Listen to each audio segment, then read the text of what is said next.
Saudações alvinegras, pessoal, esse é mais um vídeo dos meninos de fora da vila. Eu sou Danilo Rattori, agradecendo aos nossos 252 inscritos. Nós passamos aí da marca dos 250 inscritos, já estamos mais perto do 500 do que do zero, então muito obrigado a todos. Se você ainda não é inscrito, por favor dê essa ajuda aí, dê essa força pro nosso canal. Vamos falar de Santos, né? Vamos ajudar a mídia que fala do Santos Futebol Clube, que é tão rara em alguns aspectos, né? E vamos falar de pré-jogo difícil, pré-jogo do jogo que é basicamente o jogo da vida do Santos. Amanhã é dia de Santos e Fortaleza na Vila Belmiro. Fortaleza, esse time bastante complicado, né? O time do tava 3-0, o time que o Santos não venceu desde que eles voltaram para a Série A. Então não esperem um jogo fácil, e muito também pela pressão que o Santos está sofrendo neste momento. Afinal, é fundamental essa vitória contra o Fortaleza, já que os próximos dois jogos depois do Fortaleza são fora de casa e contra Flamengo e Inter, dois times muito melhores do que o Santos. Não que o Fortaleza não seja melhor, eu até acho que é melhor, mas é um jogo em casa, é um jogo em que o Santos precisa vencer urgentemente, precisa vencer de qualquer maneira, até para aproveitar essa ajuda que os outros times acabaram dando na tabela. O Juventude empatou com o Atlético Goianiense, o Grêmio empatou também, e eles meio que ficaram parados lá. Hoje tem Atlético Paranaense e São Paulo, seria bom um empatezinho também para ninguém ficar muito na nossa frente. Mas o importante é o Santos fazer a sua parte, e a sua parte é vencer o Fortaleza amanhã. O Fortaleza, que é esse time complicado, esse time que sempre dá trabalho pro Santos. O Santos já teve jogos melhores, mas o do primeiro turno, por exemplo, o Santos só se salvou da derrota porque o João Paulo pegou um pênalti. Do ano passado o Santos chegou a estar ganhando e tomou um empate, também perdeu o pênalti, o Jean Mota perdeu o pênalti uma vez, o Sanches eu acho que perdeu um pênalti também uma vez contra o Fortaleza. Então é um jogo de muitos pênaltis perdidos, aparentemente. Vai ser um jogo complicado, e que nós teremos aí como titulares prováveis dois conhecidos, Lucas Lima e Lucas Crispim. Lucas Lima, que não jogou o último jogo do Fortaleza contra o Palmeiras, porque ele é do Palmeiras ainda, tá? É por empréstimo. E o Lucas Crispim, que é da base do Santos e que marcou o gol do Fortaleza no primeiro turno. Então, gente, se somar nisso o Wellington Paulista, aí é uma possibilidade de lei do ex dos caras ferrada. Eu tô com muito medo aí dessa escalação deles, confesso, porque, nossa, é muito cara esse indivíduo chamado Lucas Lima querer ferrar com a gente. Enfim, Fortaleza, que tem um time bom, que vem de uma vitória contra o Palmeiras, apesar de ter sido uma vitória assim meio, digamos, controversa, né? Teve o gol do Palmeiras anulado, enfim, mas ganharam de 1-0. Mas antes disso, vinham de uma sequência bem ruim, vinham de 5 jogos sem vitória no Brasileiro, tomaram 4-0 do Ceará, que não é um grande time. O Santos poderia ter vencido o Ceará, venceu no primeiro turno, poderia ter vencido no segundo turno se o Marinho não tivesse perdido o pênalti. E, enfim, num clássico você tomar 4-0, sendo que você poderia, com um time melhor, rebaixar o seu rival, é bastante complicado. Perdeu do Bragantino também no jogo anterior, tinha empatado com o Fortaleza tomando gol no último minuto, então eles têm um desempenho bom aí contra Paulistas, quase ganhando São Paulo, jogou muito bem, mas tomou o gol do Benítez de falta no finalzinho do jogo, nos acréscimos dos acréscimos. Perdeu do Corinthians e perdeu do América Mineiro também. Tinha ganhado só do Atlético Paranaense, isso lá em outubro, faz um mês já. Então é um time que tem um time bom, ele tem bastante esquema de jogo, e tem um trabalho bom também do Vojvoda, que tem todo aquele rolê, que chegou a ter proposta do Santos tentando atravessar a ida dele, mas ele já tinha combinado, já tinha se acertado com o Fortaleza. E também teve o caso do Fortaleza tentar o Diniz, o Santos atravessar o Diniz, acabamos ficando com a pior opção. Mas é um time que joga muito ofensivo, assim, é um time que não tem muito muito isso do Carille de às vezes conseguir armar o time mais para ataque, às vezes armar mais para defesa. Eles vão mesmo para cima, acabam deixando alguns espaços, tomaram o 4-0 do Ceará desse jeito. E o Santos, e aí vem a coisa toda, né? Toda essa preocupação, nossa ansiedade, porque o Santos vai aparentemente com uma escalação bastante diferente.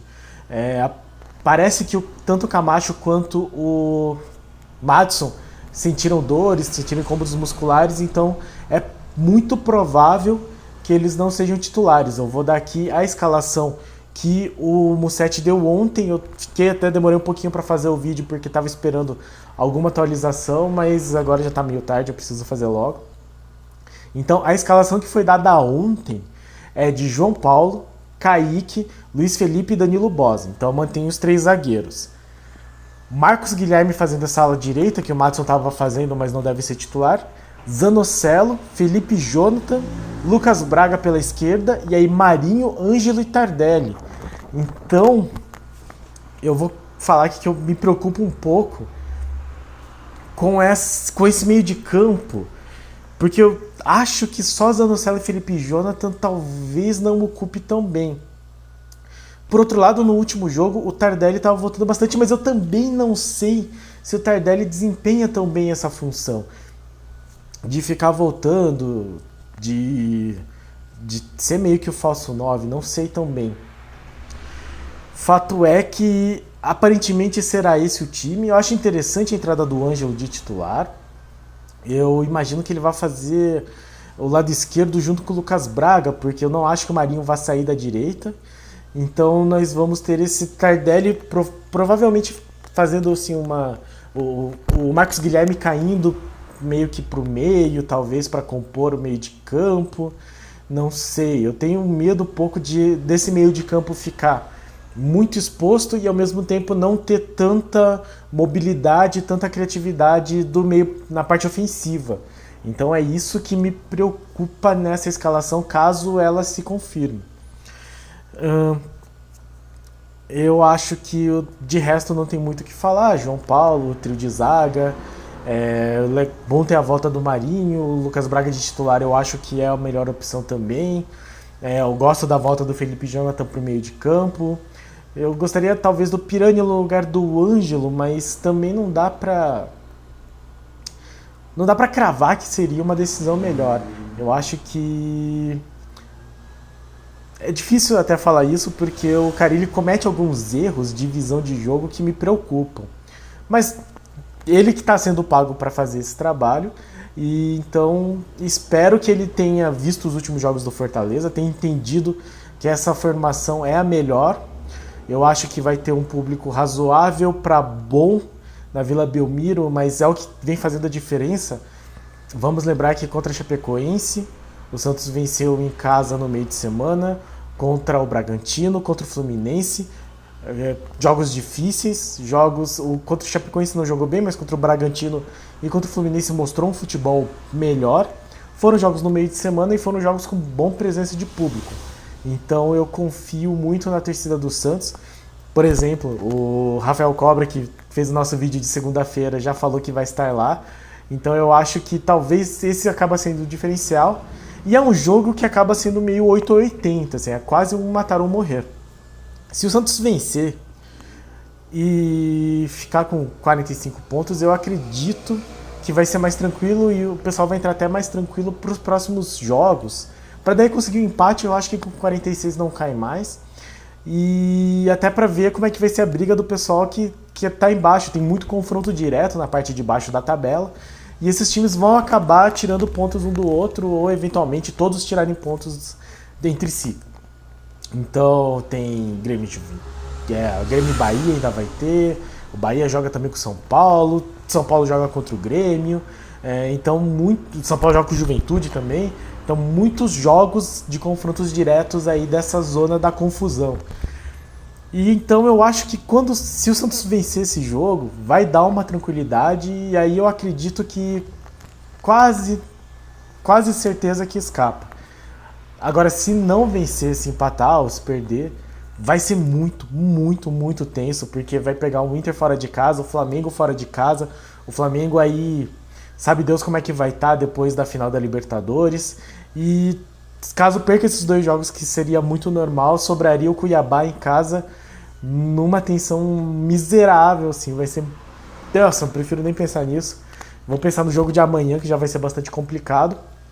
O jogo de amanhã que vai ser nesse horário aí maravilhoso, só que não, das 7 da noite, né? Jogo que... esse horário que não ajuda o pessoal que é de São Paulo, não ajuda o torcedor do Santos em sua maioria, porque... pô, pra você trabalhar em São Paulo... Eu vi um meme esses dias do tipo, o cara falou assim, não, como é que eu imagino o torcedor do Santos que mora em São Paulo e vai na Vila, jogo 7 horas, assim. Aí apareceu um Mauricinho estudando, né? Eu acho que é um pouco isso. É muito difícil ser trabalhador e conseguir ir num jogo às 7 da noite em Santos, morando em São Paulo. Mas mesmo assim o Santos tem mantido bons públicos e eu tenho esperança que mais uma vez a Vila Belmiro vai ser esse diferencial que vai garantir esses 3 pontos fundamentais na nossa vida no campeonato. Então, amanhã é um jogo difícil, um jogo tenso, jogo contra Lucas Lima, jogo contra Lucas Crispim, provavelmente jogo contra Wellington Paulista, então assim, complicadíssimo. Pelo menos não vai ter Giamota para perder pênalti. Tomara aí que o Marinho volte bem, tomara que o Ângelo consiga fazer bem essa função dele, que eu acho que o Ângelo acompanhado aí de jogadores como o Marinho, como o Tardelli, eu acho que ele vai conseguir mostrar o futebol melhor que ele pode, que ele tem essa capacidade. Então vai ser... Eu acho que é o jogo de vida ou morte, assim. Eu acho que se ganhar, tranquiliza, e se não ganhar, vai ser um sufoco absurdo. Então, amanhã, 7 da noite, jogo transmitido pela TNT, menos para São Paulo, pela HBO Max, menos para São Paulo, pelo Estádio.com, menos para São Paulo, e pelo Premiere. Então o jogo aí da TNT, para quem não é de São Paulo, vai dar para acompanhar. E que seja uma vitória do Santos, porque nós precisamos demais desses 3 pontos, mas nós precisamos muito desses 3 pontos. E que o Carille tenha conseguido enxergar bem como é que funciona o jogo do Fortaleza, e que essa escalação seja um reflexo dos pensamentos dele para um desempenho melhor do Santos, que não demonstra um bom futebol já faz muito tempo. Acho que desde o jogo contra o Bragantino que o Santos não tem um futebol assim mais convincente. E amanhã é o dia, e é difícil, assim como o jogo contra o Bragantino, que era um time que o Santos não tinha vencido, só tinha empatado desde que virou Red Bull Bragantino. O Fortaleza também é um time que o Santos não vence desde que subiu para a Série A. E como disse, acho que o Zanocelo, uma boa hora de quebrar esse tabu. É a melhor hora para quebrar esse tabu, é a hora para quebrar esse tabu e conseguir esses 3 pontos contra o Leão do Pici. Certo, pessoal? Então, nosso pré-jogo, que cheio de ansiedade, estou muito tenso, vai ser um jogo difícil, enfim, sofrido. Rezem aí, se apeguem à sua crença. E aproveite e se inscreve no canal, deixe seu like, deixe seu palpite. No jogo de ida contra o Fortaleza, no primeiro turno, muitos torcedores vieram comentar aqui, então, se você é torcedor do Fortaleza também, espero que você saia triste esteja triste amanhã lá pelas 9 da noite. Mas seja bem-vindo ao canal, todos são bem-vindos, desde que com respeito. E no mais, pra cima deles, que vai ser dureza. Abraço.